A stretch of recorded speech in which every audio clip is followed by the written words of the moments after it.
menang gerak Islam kamari ieu tinggal selangkah deui melalui Osama digoyang perekonomian dunia melalui Osama bin Laden jeung Saddam Hussein transaksi geus teu disahkeun make dolar dinar dirham di Irak Iran dek nurutan deui wah dua sosok manusia eta dikejar lu korban ka orok-orok Yahudi tetekos gitu Masya Allah lu teu salah hangus tembak beakeun kabeh sabaraha manusia gadis perjaka nu ditembakan hanya untuk mendapatkan Osama bin Laden jeung Saddam Hussein karena eta terus acak-acakan perekonomian dunia sampai per detik ieu perekonomian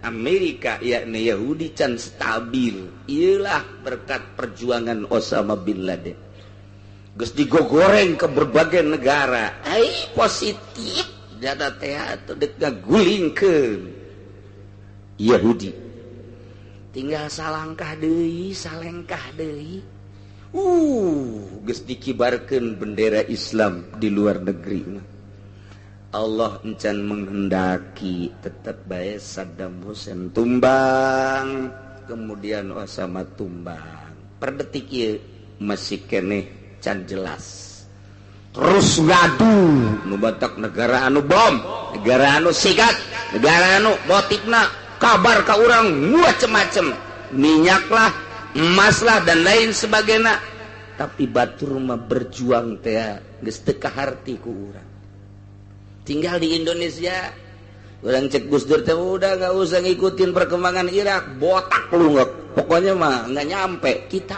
aja di Indonesia baik warima orang perjuangan orang anak orang nu main HP baik geus bingung jasa orang warima lantaran nyana anak orang boga salaki-salakina diantepkeun lantaran nyana Facebookan jeung batu aduh ampun salah kira ditinggalkan perjuangan kurang tak ada kurang Masya Allah cokot HP-na bantingkan HP-na kabur ti urang deh kumaha coba diantepkeun HP-na salakina jeung anak nu korbannya na happy jeung nu sejen eta keur carita boga salaki mutu boga salaki mah Masya Allah walah berita anu dek 2 poe deui ditikakeun dibawa kabur ku cocodot akibat Facebookan jeung batur tinggal ieu bae salaki pisalakieun ieu 2 poe deui aduh tanu mantak cekolot baheula ulah sok cicing di lawang nongtot jodoh eta tah nongtot jodoh ngaranna tanu kos kitu tah 2 poe deui teu jadi geus nongtot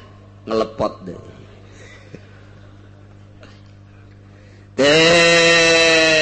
integrasi Ki Zaid setelah diintegrasi ngakunya cara membunuh Ki Umar adalah ditajui diparak-parak deh sepoe 2 poe 3 poe ayo coba datang ke pae Masya Allah sobi walahui jeung umpamana tajui katagrikin model dikerem Zaid menganiaya Ki Umar teh dibebaskeun ka sumur asal kaluhur dikahandapkeun deui asal kaluhur dikahandapkeun deui Ki Umar engke kisos terhadap Ki Zaid seperti eta tarikin atawa dibeul Ki Umar dicekel ku Ki Zaid tewa kalian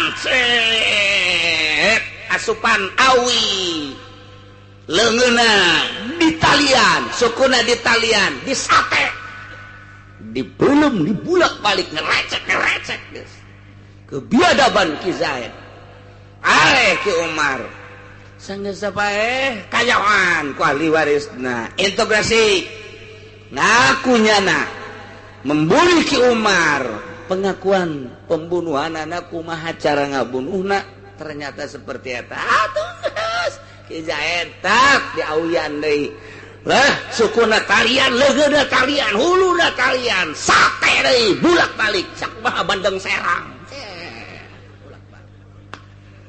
beres. Ya Allah ya Rabbi masyaallah ilkoin min syahikit atawa kizain ngabunuh ki Umar teh ieu dia bawa ka luhur gunung diajak ke Gunung Karang, di Gunung Karang di talian kemudian diragakeun guluntung bus lakukanlah seperti eta deui. Ya Allah, adil Islam. Kos kitulah hukum Al-Qur'anul Karim mun dilaksanakeun walil qisasi hayatu ya ulil albab. Dilakukan hukum qisas bakal aya kahirupan anu istimewa.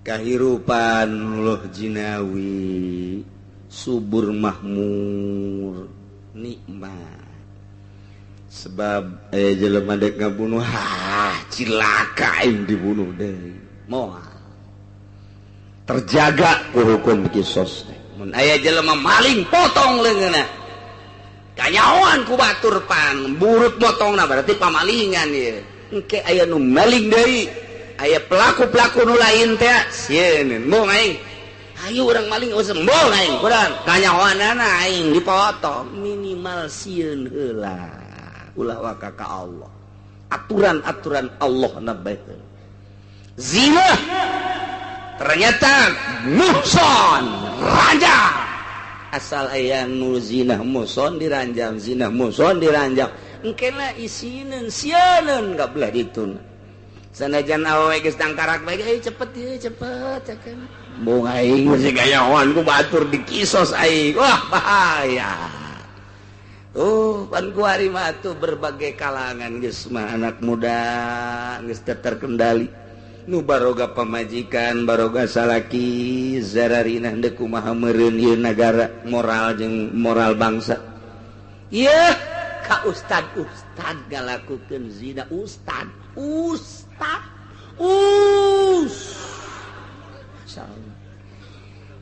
ustad dan cenah kiai engke 4 mata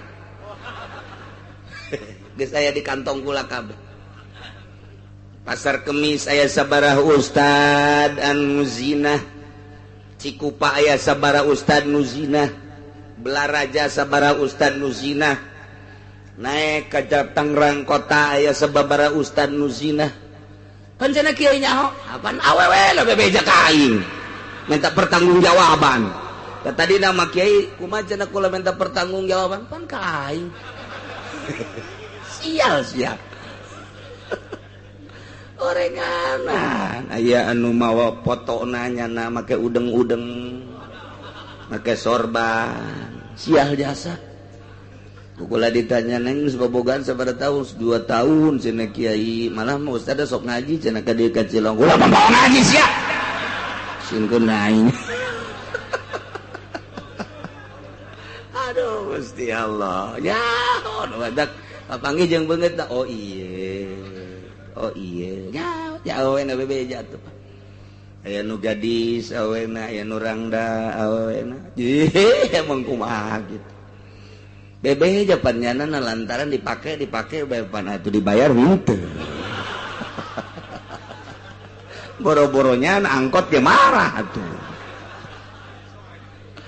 ya Allah ya ieu gede kumaha aduh eta carita dunia ustad atau komo di pemerintah wah carican puguh kiai di pemerintah dibawa ke jelmana ka dieu yo wah cenah ulah sok suudon lain suudon nyata nyaho di mana kiai pokona mah aing nyaho transaksina ge nyaho DPR loba jasa di DPR bah ulah sok sangka ke aing ge nyaho doraka nyawan aing jeung sia mah tapi aing nyaho deui sia adu teu nyaho aing nyaho jasa ih wong kumaha muringkak bulu lamun urang nyaho masyaallah tinggal urang ngadoa bae mudah-mudahan manusia dibalikin hatena ku Gusti Allah tina bener supaya tambah bener, nutup bener supaya bener, sangkan nyaho kana jalan ridho Allah subhanahu wa ta'ala. Hawa nafsu tatekos gitu ya, insyaallah inggis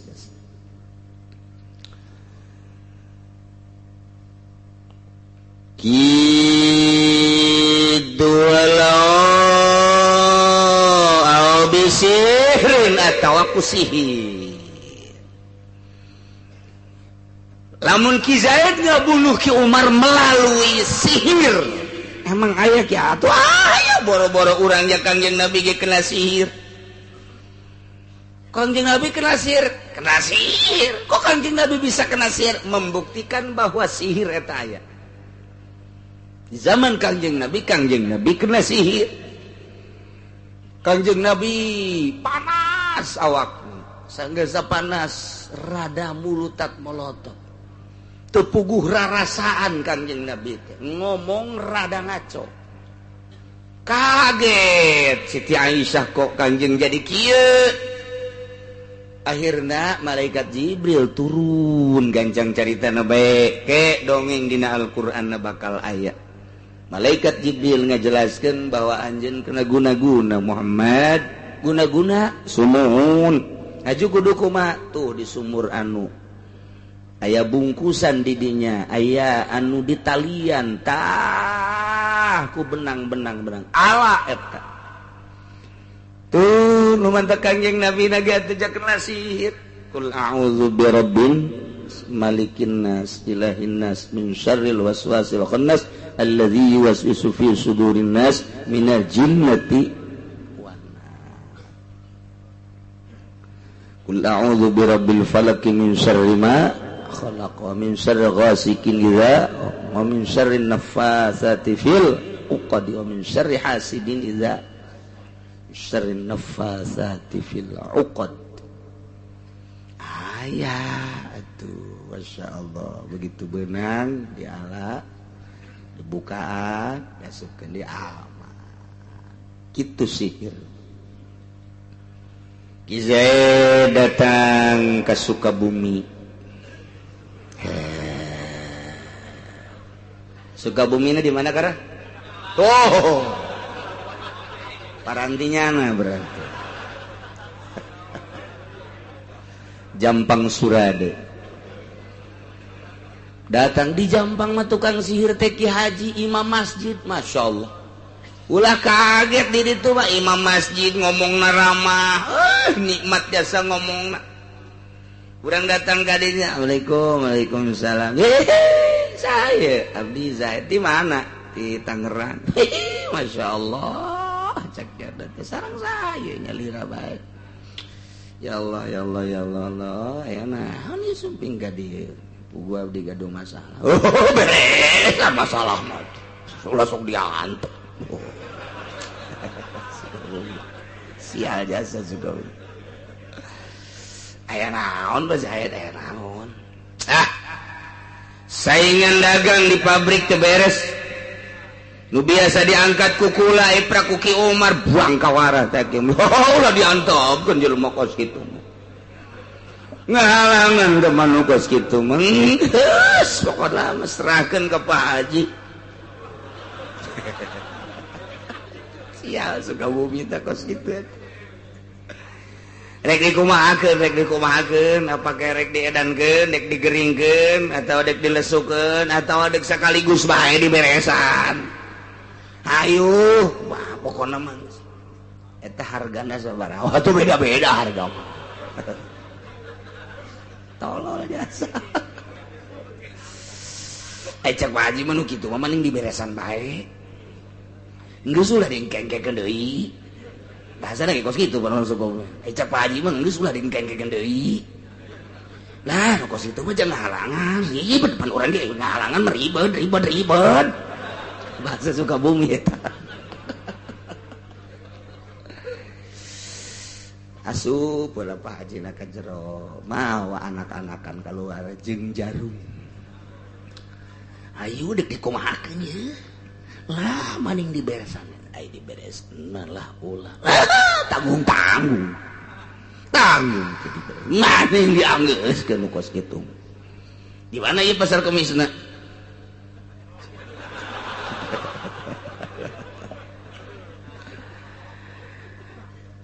terep aduh ampun masya Allah sabaraha duit teh tetep aja lamun diberesan gitu alah mawa sabaraha ayeuna mau sabaraha ayeuna ya mah 1 juta heulang ke sesana mah ira bae geus pokona gampang bae jeung Pak Haji mah ieu urang duduluran bae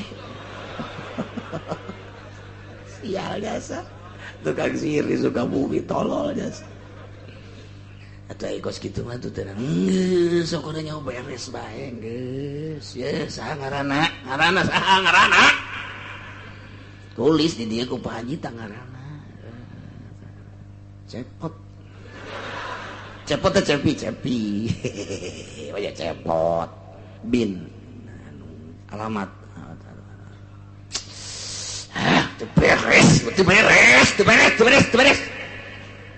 beres ieu menjadi rumah kos kieu ngahalangan ieu ih lain ka ente bae mah kanu sajanji bakal ngahalangan mani diberesan geus atuh lah bunuh bae bunuh ya saksian jaruman matana hiji deui terus irungna otakna di luhur embun-embunan terus ka dieu biok kabeh tuh geus geura balik ka ditu balik geura ka ditu coba deuleu ka ditu deuleu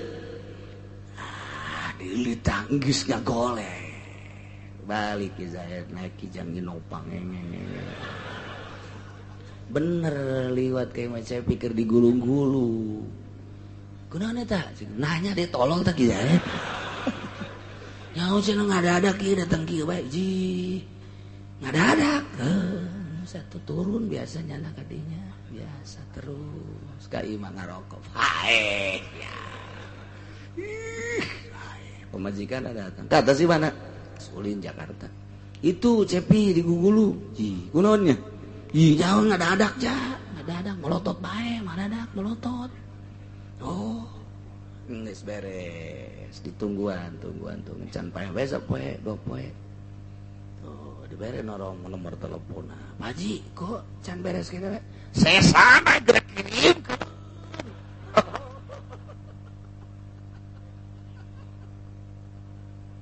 aduh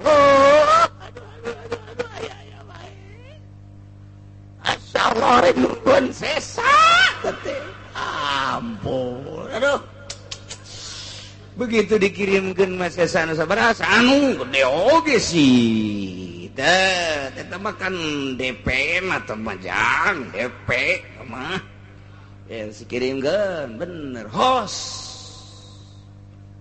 kos kitu make sihir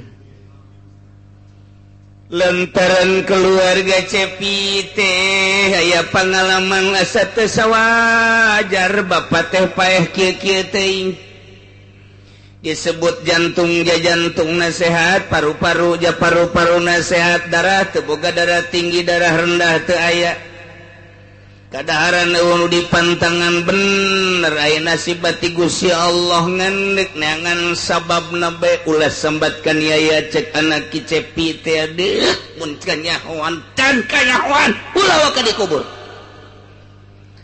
aing teh hirup di dunia teh ngajawara lain bapak aing bae jawara kaceun teuing kena bau heula memeh kanyahoan pokona ulah ka dikubur ayeuna mah geus bae heula antepkeun aing deuk berangkat heula deuk ka mana Kak cek pamajikanna cak mana deuk ka mana sia deuk ka Sukabumi aing aduh ka Sukabumi kene wae ya kari cepat berangkat ke Sukabumi ke Jampang Surade ternyata datang ke Pak Haji eta kene aduh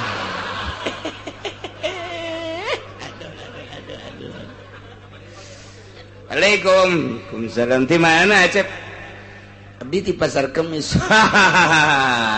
Ya dah. Ente abdi mah ka dieu teh ieu gadung masalah beresan masalah. Ulah dingkekeun ribet. Di dieu tiasa teu ngabunuh batu. Tuh parantina.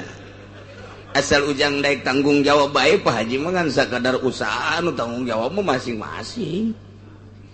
Embung ai Pak Haji kudu tanggung jawab di akhirat mah. Ya Pak Haji ge nyaongan ieu mah pausahaan Pak Haji wae mah kos kieu. Sial jasa.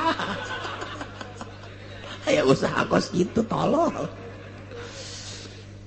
Terus aya tamu-tamu urang pasar Kemis. Atuh aya neme keneh mah aya we ka dieu 5 dinten kapengker mah saya tah. Sah eta sah. Namina Zaid.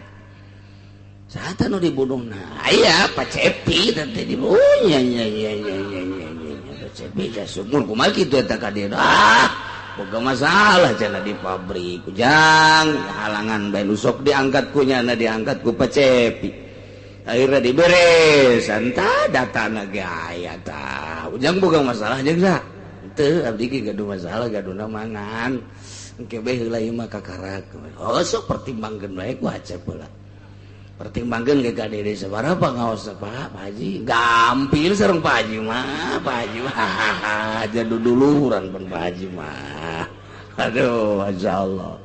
Atuh ge abdi ka dede nya sumohon sok we. Balik lapor ka Polsek. Pak, ya.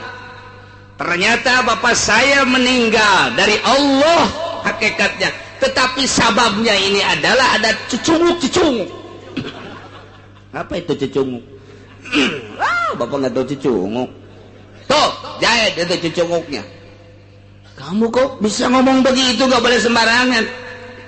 Awas ini kena sanksi. Tanggung jawab saya. Panggil Ki Zaid. Kamu punya data dari mana? Nanti dulu, panggil dulu. Takut dia kabur. Gak bisa begitu saja.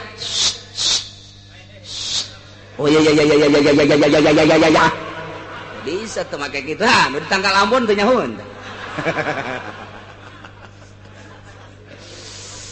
Udah nih, udah beres. Oh iya, tenang. Ini nggak kebagian. Tambah lagi entar. Yang penting tangkap aja. Tangkap bisa. Ada apa ini? Saya ditangkap. Pokoknya menghadap dulu. Kasusnya dulu dong. Kasus kematian Pak. Masa orang mati saya yang ditangkap? Enggak, ini mah supaya enggak bisa. Cek di Zaid. Orang mati saya yang ditangkap, enggak boleh begitu dong. Enggak, ini mah supaya menghadap aja. Oh iya. Aman di Zaid. Polisi tolol. Ti dia nyokot, ti itu nyokot. Itu beres sama kos gewat. Cek keluarga Cepi kok bukan nggak ditangkap? Aduh nggak bisa. Soalnya dia nggak ada itu kesalahan yang jelas. Tangkap aja dulu ntar saya kata. Oh nggak bisa dong. Nih. Oh iya dah. Tangkap. Sial dasar. Kesimpulan nama Ki Zaid ditangkap. Sangkesa ditangkap. Terus ditanya kematian Pak Cepi. Atau hubungan kula majakir acan sanggeusna menghelak kakenca kakatuh kakarak diangsongkeun data Pak Haji Sufyan urang Sukabumi. Berikut dina buku daftaranana dipoto make HP. Inilah sosok yang menganiayanya menurut laporan Pak Sufyan di Sukabumi adalah Pak Zaid, tetangga daripada Pak Cepi. Inilah data otentiknya. Teu daya teu upaya Ki Zaid. Berarti Ki Zaid selaku pembunuh terhadap Pak Cepi dengan sihir. Nah iya setelah jelas perlakuan Ki Zaid memakai sihir penganiayaan terhadap Ki Cepi. Nah, maka Ki Zaid ge sihir deh. Anak-anak ada jokot. Terus dibacaan lagu orang.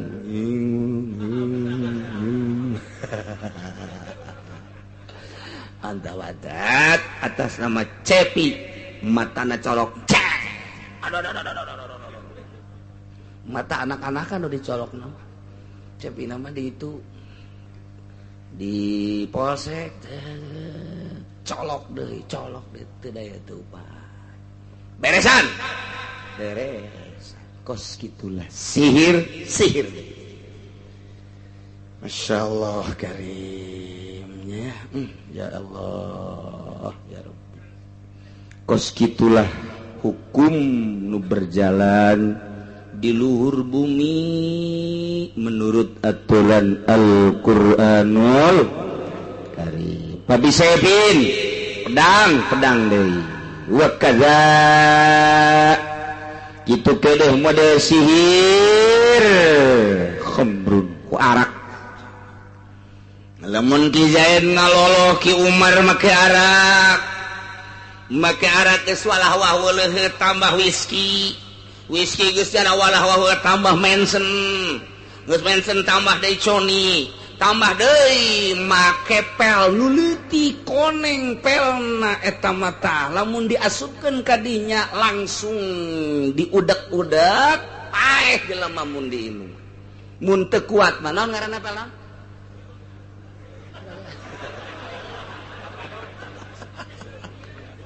paranti mabok teh kapan aya ekstasi nu kuari mah baheula mah ngaranna teh kitu aya BK baheula mah aya molib baheula mah aya yuriahib baheula mah aya ngaran-ngaran apa kok kieu nyaho atuh bahasa cak polisi pengedar benteu lah ilah bangsa nu kos kadar itu dipaksakeun paeh nyana ku sebab mabok Zaid perlakukeun deui supaya paeh melalui obat-obat terlarang ya Allah ya Rabbinya mahal nyawa teh nafs bin nafsi wal ain bil ain ieu engke di akhirat bakal diselesaikeun nu di dunia can selesai di Rabbul Jalil bakal diselesaikan wa nada'ul mawazinal qist engke di akhirat Gusti Allah bakal ngendeun mawazin timbangan-timbangan al-qisto anu adil seadil-adil anu di dunia can selesai peradilanana anu di dunia can selesai persidanganana anu di dunia can selesai engke bakal diselesaikeun ku Gusti Allah wa nada'ul mawazinal qist nu di dieuna permasalahan can selesai engke dipanggil saurang-saurang ribuan tahun urang bakal nungguan hisaban ulah ngeunah-ngeunah mantak urang lamun maot tah hayang ulah boga permasalahan sehingga di akhirat hampang aya bahasa hisabai yasir geus teh dihisab masyaallah karim siha dek nu di dunia boga masalah leletikanana urang boga masalah jeung pamajikan nyandung nu kolot teh diropean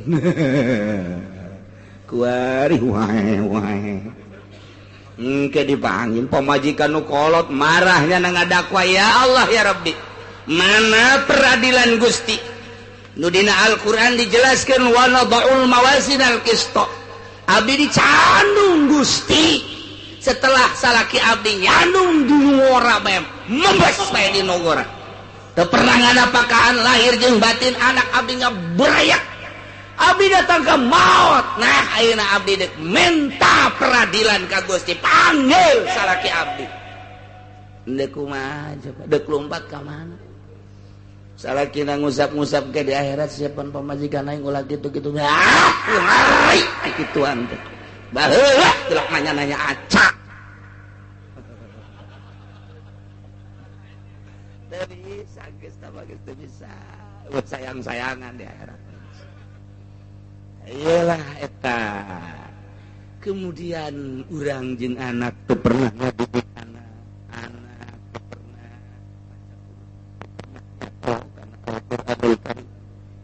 kemudian anak tergelincir ke neraka. Cak anak, ya Allah ya Rabbi, abi kudu ka neraka.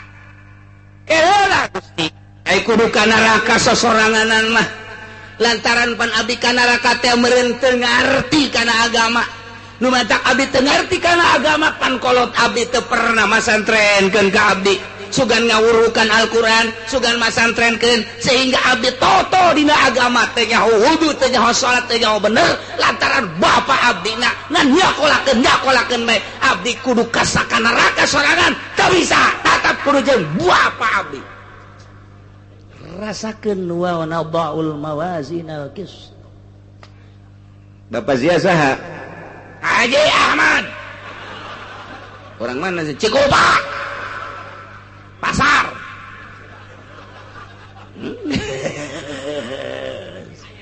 Panggil gaji. Dekuade itu matak untuk menggugurkan kewajiban anak didik. Teu bisa kurang bawa ke ustad. Lamun ke di akhirat nyanang ke ngadakwa keneh ka urang. Ini Pak Haji Ahmad, betul. Ini menurut pengakuan anak bahwa bapak tidak pernah mendidik, betul. Kalau saya langsung mendidik gak bisa sebab saya juga bodoh. Tetapi kan saya bawa ke ustad, dia di pesantrenin sama saya. Cobalah tuh dianya aja bolon. Atau bolonnya saya santrenin dia. Saya belum datang ke rumah, dia udah datang ke rumah. Duluan dia datangnya. Itu kakak aman guys. Tidak bisa disangkut pautkan malaikat. Jangan kula-kula. Terus geus dibawa ka Cilong aku kula. Geus dibawa di pasantren ke dipasrahkeun geus. Kula can balik jangan geus aya di imah. Mun terserahnya. Kira-kira tuh budak. Cepet jasa. Dibawa ku setan merendah. Ya Allah wa kaza khamrun waliwatun gitu genel liwat. Liwat teh dumling. Dumling bah bersenggama jeung jelema tapi lain make palawangan hareup, make palawangan tukang. Iyalah model umat Kangjeng Nabi Lut alaihis. Geus teu hayangeun ka hareupnya na mah. Bosen cek umat Kangjeng Nabi Lut. Kami mah dibere awewe nu kumaha ge teu hayang, kami mah hayang ge kalalaki.